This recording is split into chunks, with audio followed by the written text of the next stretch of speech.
News చూద్దాం. కృష్ణా జిల్లా గుడివాడలో బిఆర్ అంబేద్కర్ కాంస్య విగ్రహాన్ని ఎమ్మెల్యే వెనికండ్ల రాము ఆవిష్కరించారు. ఈ వేడుకల్లో ఎమ్మెల్యేలు తెనాలి శ్రవణ్ కుమార్, వర్లకుమార్ రాజా, ఎస్పీ జక్కా కిషోర్ బాబు పాల్గొన్నారు.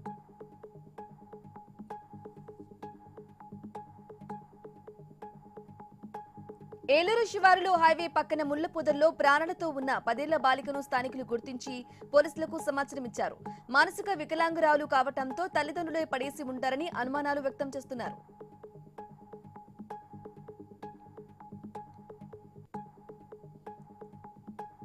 కామారెడ్డి జిల్లాలో దసరా శరన్నవరాత్రి ఉత్సవాల్లో భాగంగా ప్రత్యేక పూజలు కొనసాగుతున్నాయి.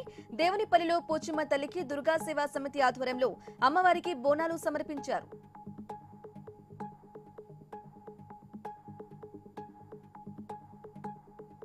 యాదాద్రి భువనగిరి జిల్లా చౌటుప్పల్లో సిమెంట్ ట్యాంకర్ బీభత్సం సృష్టించింది. వాహనం టైర్ పేలటంతో అదుపు తప్పి పార్కింగ్ చేసిన 2 తుఫాన్ వ్యాన్లపై దూసుకెళ్లింది. తుఫాన్ వాహనాలలో ఎవరూ లేకపోవడంతో పెను ప్రమాదం తప్పింది.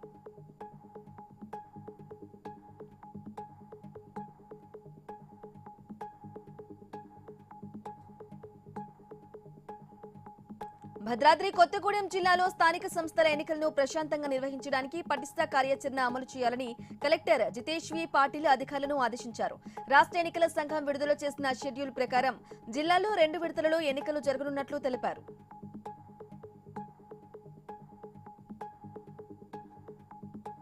నగర్ కర్నూలు జిల్లాలో ఎంపీటీసీ, జెడ్పీటీసీ ఎన్నికలను 2 విడతలలో, పంచాయతీ ఎన్నికలను 3 విడతల్లో నిర్వహించేందుకు ఏర్పాట్లు పూర్తి చేసినట్లు కలెక్టర్ సంతోష్ తెలిపారు.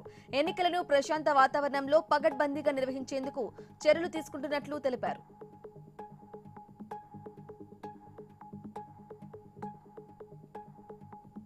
తూర్పుగోదావరి జిల్లా కోరుకొండలో పోలీసులు భారీగా గంజాయిని స్వాధీనం చేసుకున్నారు.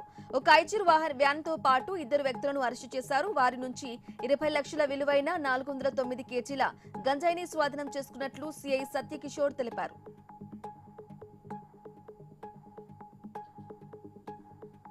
నంద్యాల జిల్లా కోవెలకుంట్ల మండలంలోని చిన్న వంతెన వాగులో ఒకరు గల్లంతయ్యారు. బిలలాపురం గ్రామానికి చెందిన వ్యక్తిగా పోలీసులు గుర్తించారు. సిఐ హనుమంతు నాయక్ ఆధ్వర్యంలో గాలింపు చర్యలు చేపట్టారు.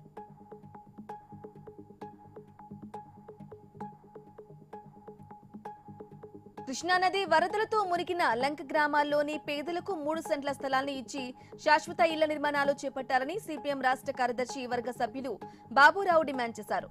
ఉద్దండరాయునిపాలెం, తాళ్లాయిపాలెం ప్రాంతాల్లో నేతలు పర్యటించారు.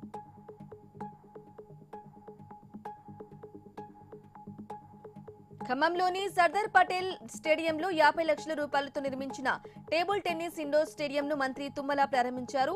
నగరంలో చాలా మంది చిన్నారులు, యువకులు టేబుల్ టెన్నిస్ పై ఆసక్తి చూపుతున్నారని తెలిపారు.